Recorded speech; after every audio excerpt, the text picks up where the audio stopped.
Hey guys, Frank here with another episode of Modern Church Leader.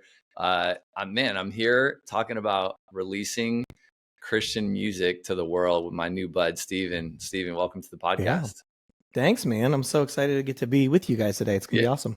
And you're in Nashville still, or have you moved? Yeah, since just outside of Nashville, Franklin, Okay. Tennessee. So in Franklin? Very cool. it's kind of like a little bit of a Christian bubble where we live. I've had many a Franklin, Nashville guest on the podcast. Like people from that kind of like that area. I think probably win with total number of guests and where they're from. That area. You would have to if you've talked to anyone in basically the Christian like output world. I think they live here or have at some point. So yeah, there are Dallas. It's crazy. Dallas has a lot too. Dallas has got a lot. Well, man, you've spent quite some time in the music business, a place that I know nothing about. I listen to music, don't know anything about it other than songs I like. Okay, so what's a song you like? Oh my gosh, what's a song? Doesn't have to be Christian. Like it can be. This is sad. I'm like this with movies too. Like telling you a movie I like, or like an actor. I never can remember names of anything. But I'm going to tell you one that my kids asked me to put on. I have middle school boys. I have triplet middle school boys. And one of my boys is like, Dad, what kind of music did you listen to growing up? And I didn't grow up in a Christian household, any Christian. I had a little bit of Christian influence, not a lot. So I grew up listening to rap completely, like everything, all rap, all day long. Like, exactly the same, and like, bro. you know, unfiltered, like the whole thing. That's what I grew up listening to. So my kids are asking me like, Dad, what'd you listen to? So I'm like telling them, I'm like, but you know, like we don't go there anymore. Right. It's not our jam. You know, like there's levels here. Right. So one of my sons is like, well, I want to hear some of the OG rap songs that you used to listen to. And so like, I'm like, okay, what are some that like are like somewhat okay and that have like edited versions, right? Like clean radio versions kind of thing. So, you know, I'm finding stuff. And so Eminem was definitely one of my guys, right? Later on, that was like tail end of that. And so the song that was on in the car yesterday was Eminem's brand new release, Houdini. One of my sons found the clean version on YouTube. Like they hadn't put one like on Spotify or Apple Music yet. We're Apple Music folks, but we found a clean version on YouTube. And so he played that. I'm like, okay, let's listen to it, see what it's like. So that was on the Christian podcast. Props on your parenting, okay? Like you're doing a great job working on the hard parenting side. So, I mean, but it is hard. It is hard as a fellow fan of hip hop music that it's difficult to find music that you can play for your kids that you grew up on or that you like now. Totally. If you like hip hop still. So 100%. Christian hip hop, there's some stuff that's like good, but it's harder. But there's less angst in it. Yeah. You know? My kids love to say, oh, this is just some guy like this. He's like an angsty teen, or like he's just venting on his song. Right. Like that's all he's doing. That's like a common way that they describe rap songs. Hilarious. Who's it? We went to a concert or like a worship festival thing. What's the new? And then we got tickets because she's performing. Ann Wilson. We just went to a show that she put on, and some other folks. Toby Mac was there, and but Ann Wilson like kills it, man. So she's performing in San Diego in like September or something like that. So we got tickets to that. So my kids, you know, they listen to a lot of stuff. Yeah, she crushes, man. She's really, really talented. Yeah, incredibly talented. Like it was a great show. That's awesome.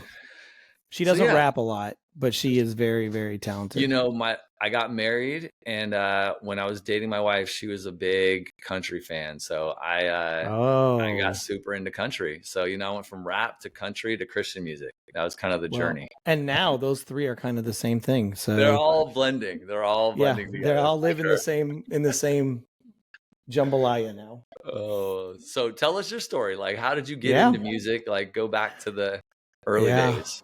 I mean, I loved music when I was a kid, and my parents were missionaries, so I kind of grew up around the world. And had exposure to some different stuff. My first favorite artist was Prince. And Nice. so when I heard Prince, I was like, this is just ridiculously cool. How is this so cool? And so from that point forward, just loved music and hip hop same way. Like I grew up listening to hip hop music, and then um, when I went to college, I was like, man, I'd love to be around music all the time, but I don't play or sing. And at that point, there wasn't a lot of M&Ms in the world, and so I found out there was a business side to music, Mm-hmm. and so started studying it. There, I didn't know anything about a university degree in music business or anything like that. I don't even think there was anything like that back then. But I, uh, I got asked to host a radio show at one of the colleges that I went to, and it was the only urban music radio show on the channel. And so I got to interview all the artists that were of that genre when they came into town, and became Nice. friends with this group called Out of Eden back in the day, and uh, ended up coming to town and lived with their road manager. And God was very kind and allowed me to have a career where I actually had jobs that paid money to do music and Mm-hmm. to be part of the music business. So I did that for a long time, for 10 years. And then really felt God calling me into church and vocational ministry. And so got hired to be the creative arts pastor at a church. That became an executive role. And then about 7 years ago, we started doing what we're doing now, which is helping churches all over the country release music and help them get their music as far away from where they are as possible. Mm-hmm. It's pretty cool. Tell us, I think you said you spend somewhere around 10 years as the, executive pastor over the creative Mm-hmm. side of the church. Yep. Like, tell us about that role. Like, Yeah. what are all the things that kind of role does at a Yeah. church? Well, my favorite job ever. You're over production and worship, obviously. You're over communications, design, video, marketing, social media, environments, sometimes guest experience, depending on the organization. So I kind of got to do all of the things that I would have wanted to do if I worked at Disney or any other place. I got to be Right. an art director and an experience director and help just with an amazing team. We had a ridiculous team, but help curate experiences that help people get closer to God. Mm-hmm. So yeah, it was an awesome job, a lot of work, and yeah, when you have a great team, you can do really amazing things. So Yeah. Did you and a crash guys? course in leadership, like obviously, like Yeah, all of a I'm sudden, sure. like I led a team of 26 people, so that's like a lot of like when you're in a working a church like we were at, multi-site, so you're understanding what franchising looks like and how to brand manage across different platforms and across different cultures of like, you know, Dixon, Tennessee is very different than Franklin, Tennessee. And so Right. how do you maintain the purity of what this is supposed to be, but keep the nuance of what it can be in that community? Just amazing, fun stuff that we got to learn. Mm-hmm. Yeah. Did you guys? You were over worship and the experience and everything. Did you guys release any albums while you were at that church? Did you get to bring the music So side of your life into we, that? yeah, we started, we had released 2 projects while we were there. And it was so funny because I was so detached from the music business at that point that it really just didn't like, I thought I was never going to go back into music ever again. Like I thought I'd be in church the rest of my life. And so going back to church, like going back into the music world was kind of weird because Christian music business is small.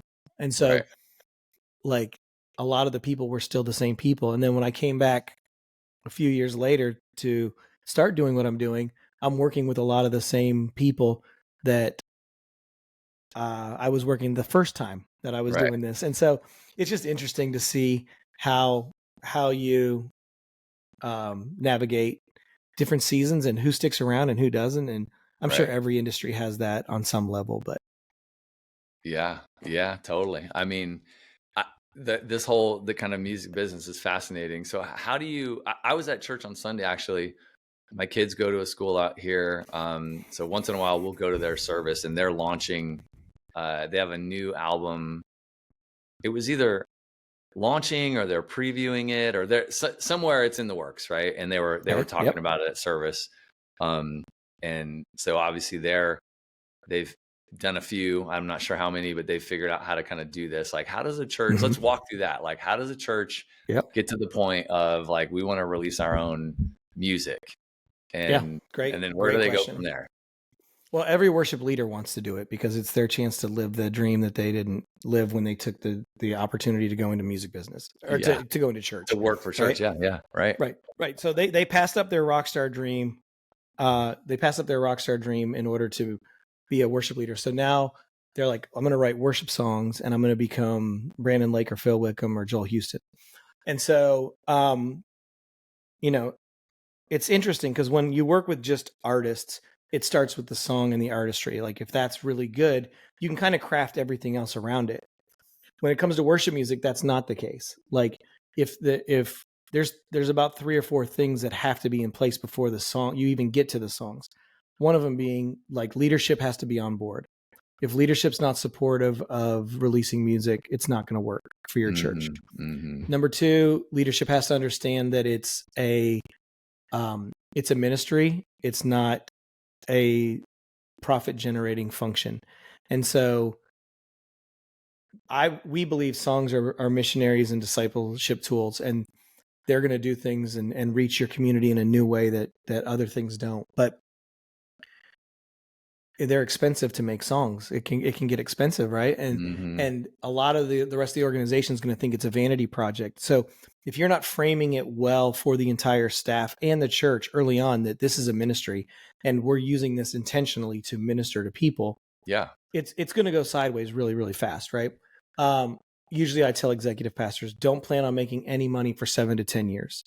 And then if you're still comfortable doing this, then you understand the ministry component. And the truth is, like, we've never had a moment where we've walked into the student ministry or the kids ministry and asked, what's the ROI on diapers and goldfish? Right? We just don't ask that question because we know it's the cost of business.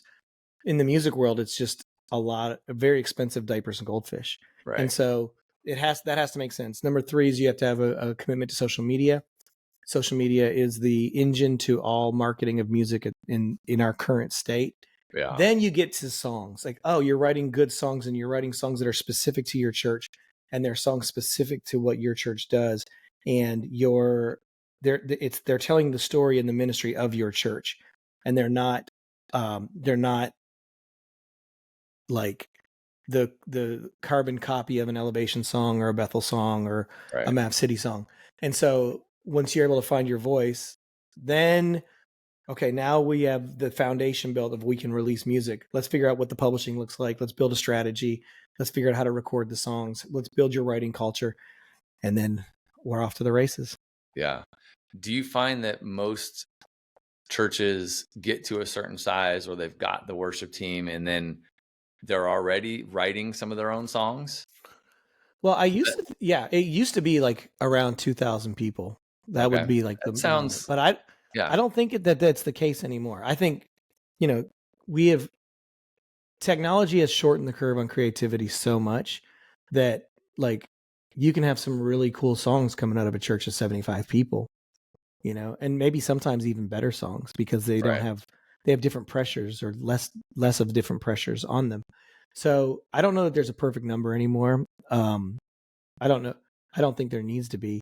I think it's much more about the motivation. Like, why are you writing these songs, and what are the songs that you're writing, and how are you making them different than what everybody else hears everywhere else? Right. Yeah, that makes sense. I mean, I don't like take it a level deeper. So if the leadership team's on board, then and you do this, right? You sound like you've been helping churches for the past 7 years, kind of in a bunch of different parts of this, or all of it at different times. So I don't know, give us some examples. Like, how do you come in and what does it look like Yeah. to help a church So get all yeah. the way to publishing? So I mean, we work with a bunch of different teams, but one of the teams we work with, Rock City Worship in Columbus, Ohio, Rock City Church. They were releasing music a little bit here and there. I reached out to them one day and was like, "Hey, I think you guys are really cool." This is over COVID, during COVID, and we started working together, and it's just been fun to watch them grow from like a place where they were just putting out songs occasionally to like, oh, this is a big part of your ministry now. This is a part of like, it's part of your annual report so that you can Hmm. report back to the church how this ministry has functioned. And you know, it I still look at it as ministry. Some of it's branding, right? So it's, hey, you're going to release these songs. Well, let's build your social strategy around helping get these songs in front of more and more people. And then all of a sudden something takes off and runs away. And as it runs away, we start chasing it with strategy and intentionality. And they've been a very, I would say they're a case study in when things work well, where the leadership's bought in and on board. They're committed to it. The artistry is good. The songs are good. The writers are good. And we're able to come in and help them put the plan together to go from today we just wrote a song to, or we just came to town to write a song. We wrote a song. Now we demoed the song. We tried the song out at church. It connects at church. Now we're making a version of it. Now it's going to be released. Now we're going to Hmm. support it with social media. And it's going to be at the number one slot on a playlist that an editor chooses, not that somebody buys, and Right. those kind of things, you know? And so it's been fun to watch that happen with them. Yeah. I mean, it'd be awesome to watch something have, from sort of Yeah. idea all the way through seeing it happen and kind of Well, watching it and get out to the world. each record for each team is like that. So like we just launched a record from SEU Worship and it's doing really, really well. And it's just fun to watch. Like, you start it with these songs that you write, and every songwriter that ever goes into a room, they come out of the room and they're like, I just wrote a banger. And they should have that, like, Yeah. that intoxication, the creative intoxication of they just made something cool, right? Then they go back and listen to it a couple weeks later and they decide if it's a banger or a clunker.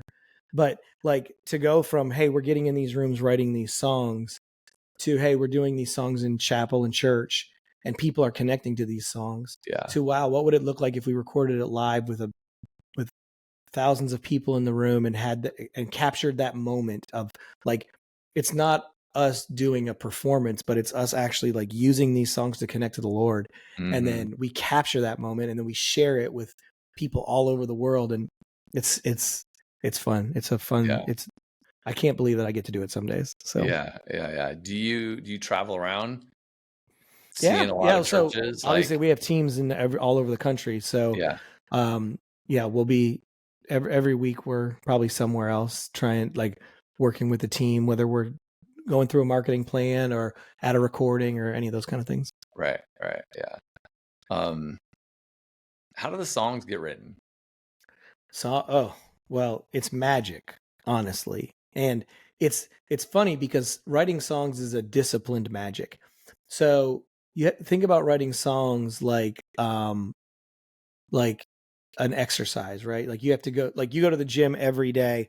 You don't see abs from day 1 to day 2, but you're getting better and you're getting closer. Yeah. Um, and so with songwriting, it's the same way. It's like you got to show up every day and write, not every day, but in a consistency. You have to. Songwriters are disciplined. People who write songs wait for inspiration, and that's what amateurs do, Hmm. right? So you're going to write. Then you're going to get good enough where you're confident enough you can go in a room with other writers that are better than you. And, usually, so with our church teams, they're going to spend some time at the face of the Lord. And then they're going to start to write based on either something that's happening in their church or in their personal life or in a sermon series that their pastor just preached. And, usually there's 3 to 4 people in a room when you write a song. And then you're going to some days you're going to get the whole song. Some days you might just get a bridge. Some days you might get a verse or a chorus, or some days you may just spend time with the Lord and you don't get anything. But then when it comes time to start putting pieces together for a project, you're going to take all those puzzle pieces and kind of lay them out on the table and go, okay, now what kind of picture do we have here? And Right. oh, you know Right. what? We don't have a fast song. So let's go find some other songwriters who do what we do and get in a room with them and try to write a fast song. Or, you know what, we don't have, our church has really gone through this season of X, Y, or Z. We don't have a song that represents that. Let's go write that song. And so it's capturing a lightning bolt in your hand to get a good one. Mm-hmm. But it only happens when you do it a lot of times. Right. Yeah. It's crazy. What's that show?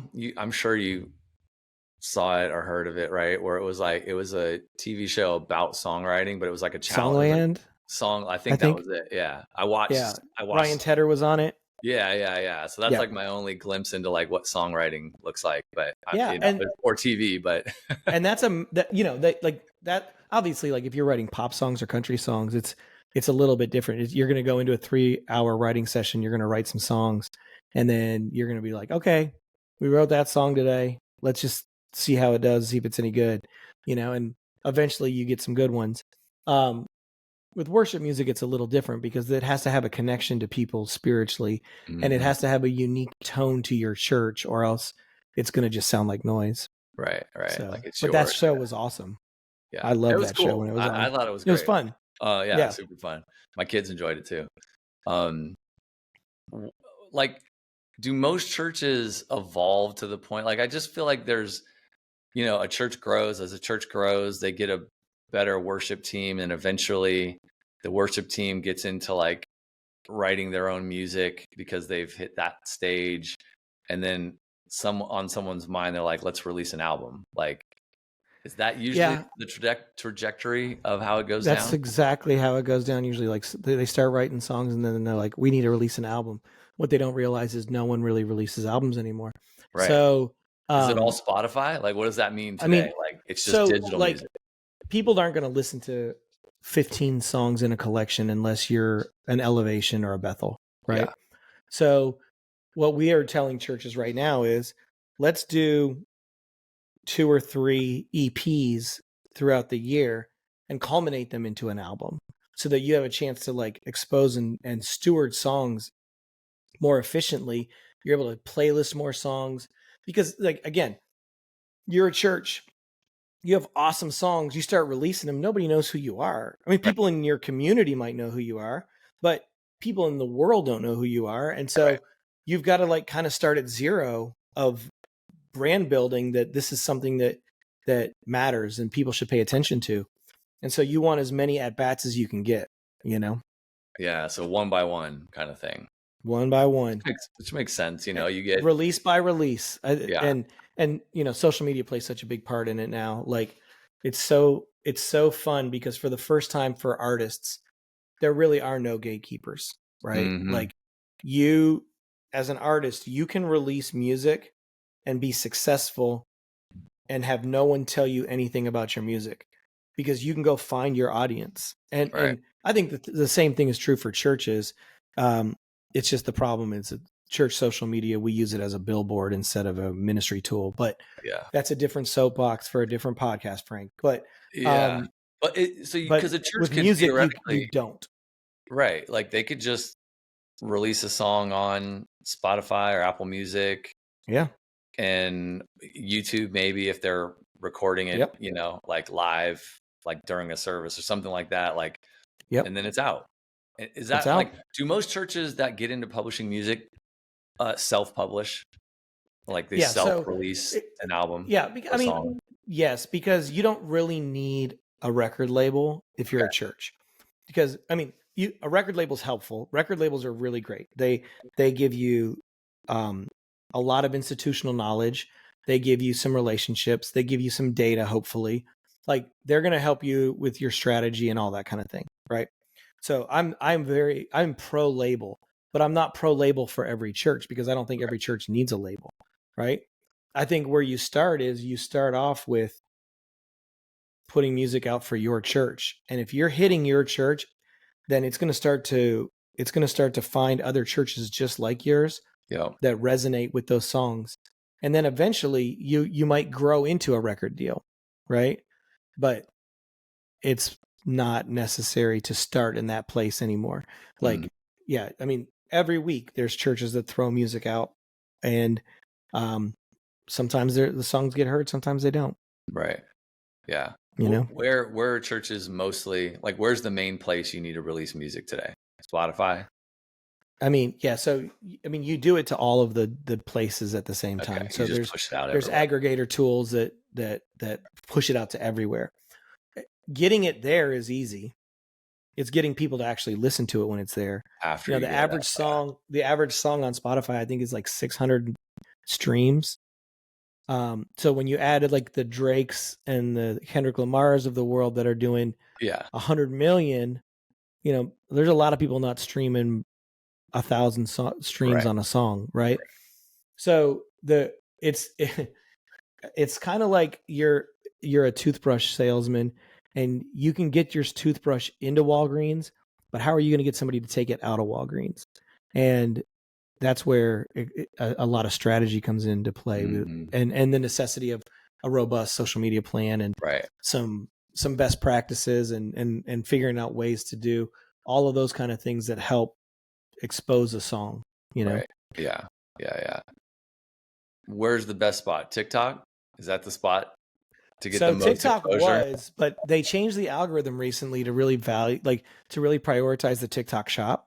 Okay. And so Instagram is the number one spot right now. Is it? But some of it depends on the audience too. Like we work with SEU Worship. TikTok is their best because their demographic lives in that space. You know, 15 to 21-year-olds are living in TikTok more than they're living in Instagram. And so for them, it's their Red Rocks Church, Red Rocks Worship. We work with them. It makes a lot more sense for them on Instagram than on TikTok. Okay. And so you never abandon either one. Right. But you kind of know where your bread's buttered. Where your thing is. Yeah. How does the church on the promotion side, right? They've figured all the other stuff out, and they get into like, okay, we need to promote this. Like, how do you guys come alongside and help them figure out that strategy? Yeah. And then what are some of the things that you have churches doing inside of the strategy to be successful? So we're going to give them a really robust social strategy that involves posting a minimum of once a day on the 4 major platforms. We're going to start to hear what the stories of the songs are and figure out what stories in these songs can we help to expose to the world. We're going to try to connect them to other outlets that it'll get worship songs in front of worship leaders, and just try to find ways to take, you know, if you release 10 songs, all 10 songs aren't going to stream the exact same amount. Right. So what's that lead horse that we're going to put not all of our resource, but a lion's share of our resource and attention and focus and storytelling around. Let's get it around that and see how far we can get that to take us. And then what's funny is, and this happens for the biggest artists in the space to the smallest, but sometimes the public tells you which song, you know? So you think it's going to be this one or this one, and then reality is it's actually this one. Right. You know? And so I mean, that at that point you have to pivot. So yeah, how often I don't know if you could even have a good answer, but like, how often is the artist right versus the world right? Like, it just seems like, how could you know? I would say it's about 60% of the time the artist is right. Really? They figure it out somehow. Because and over time they get better at it, right? Yeah. But then there's times, and I can name songs for you. One of the biggest songs in the worship space right now was not a single release for the artist when they released the album. Which one? I'm sure I've heard it. Give me Praise by Elevation. It's like the biggest song in church world right now. Okay, hold on. And it was not one of the songs that anyone was like, we got to put all of our eggs in this basket. But it's massive, and it's massive because of social media. Okay. I'm going to make sure. But then the exact opposite of that is like when we did the Red Rocks record, we knew Good Plans was the song. And so everything that we built, playlist. There you go. One of my kids, he's like the playlist guy. So he's always like adding songs to like our Christian playlist. That again. All right. Keep So going. Keep going. Sorry. good plans. We knew Yeah. like when we listened to all the songs and we watched how they responded in church, we knew, okay, this is it. This I is the guess one. but see, that's a version of figuring out what the people like, because churches That have is this correct. built-in audience where they can test songs right But you there. would be shocked how many churches release songs before they've ever tested them. It makes so no dumb. sense. Yeah. Anyone who's run a business is like, wait. You're telling me that they have this R&D division and they don't even use them? Yeah. But yeah. that's I mean, unfortunately, it's true. And you have to perform every weekend. So like you're Every going weekend. to do it. It's not like, oh, we didn't have a chance. Like, no, you're doing it. Yeah. You're No one would book us for a show. Right. Like you have You're booked. You got 3, 4, 5, 6, 10 songs a weekend that you're Yes. putting out there. So drop yours in before you release it. Yeah. And we always tell teams, if you want to know if your song's really good, put it between two songs that your church loves. Yeah. So like praise and gratitude, put your song in between it. And if the room doesn't completely crash, then you know you got a good song. Yeah. That's smart. That's smart. Cause you already got, they're going to get hyped up. What the response is going to be on those songs. Right. Yeah. That's smart. Well, man, this is so cool. I guess I'm just wandering around as questions pop up because I don't know anything about the space. But what's the biggest, like, if a church, worship leader hears this podcast, like, how do they get started? Like, what should they be thinking about? Where should they go? So that's great. How do they take the next step around worship? Releasing an album or a song. Well, make sure you get leadership on board first. Yeah. How do you have that conversation with your XP? You have to make sure that you've earned the equity to have the conversation. If they think you're a rock star trying to be a rock star, they're going to be so allergic to this conversation that they're going to run from it. Right. So care about the things that they care about so that they can care about what you care about. Right.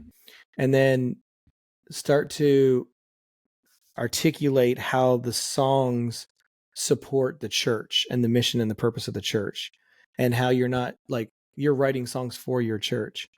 And then before you ever record them, you should probably be playing some of your, like having permission to play some of your songs in church. And then all of a sudden there's going to be a little bit of a groundswell. Like people are gonna be like, hey, where do I hear that song? Hey, how can I hear that? How can I stream that song on Tuesday? And so then it's a little bit easier conversation at that point. But if you just walk in and be like, hey, I need $100,000. We're going to make this record. They're going to like laugh at you and walk you out the room. So, or fire you. So like start the conversation with a ministry focus and articulate how this is going to help the ministry. Because it helps the ministry from an exposure standpoint. It is a marketing tool. Absolutely. It is a discipleship tool. It is a missions tool. Like there are a lot of positive reasons to release music that have nothing to do with money or fame.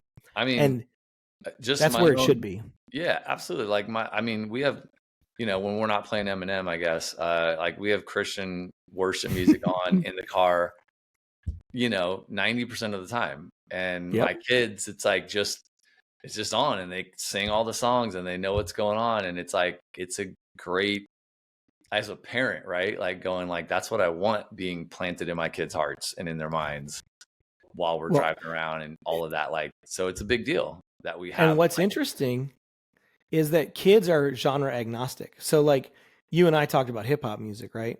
Yeah. So when we grew up, like if you listen to hip hop music, you only listen to hip hop music. Yeah. Like you didn't listen to rock and roll. You didn't listen to pop. Kids today are not that, right? They're listening to Morgan Wallen and Post Malone and 21 Savage and Elevation Rhythm and SU Worship and Lainey Wilson. Right. Like their podcast, their playlists are schizophrenic almost, but which is great because now like our music just lives next to these other artists. Yeah. Yep. Yeah, absolutely. Well, man, this is so cool. Where should folks go? Just so I don't want to drag it out forever, but where can they go to learn more about what you guys are up to? theharmony.group is our website. You can find everything there. Or B_REWSTER is my Instagram. You can DM me. Oh yeah. Stephen Brewster on Instagram. Say it again. B underscore. B_REWSTER. Got it. Brewster. Yep. Smart. I You like know. it. Well, Stephen, this has been great, man. Thanks for coming on the show. Awesome. It's been my pleasure. Thank you. We'll do it another time and we'll talk about the other topic. But The one for we were this one, supposed to talk yeah, about. yeah. Anyone looking, This one's a lot more fun anyway. yeah, this so. is cool. This is cool. Any church out there that's interested in learning how to launch your own music into the world, man, this is the one to listen to. And hit up Stephen on Instagram.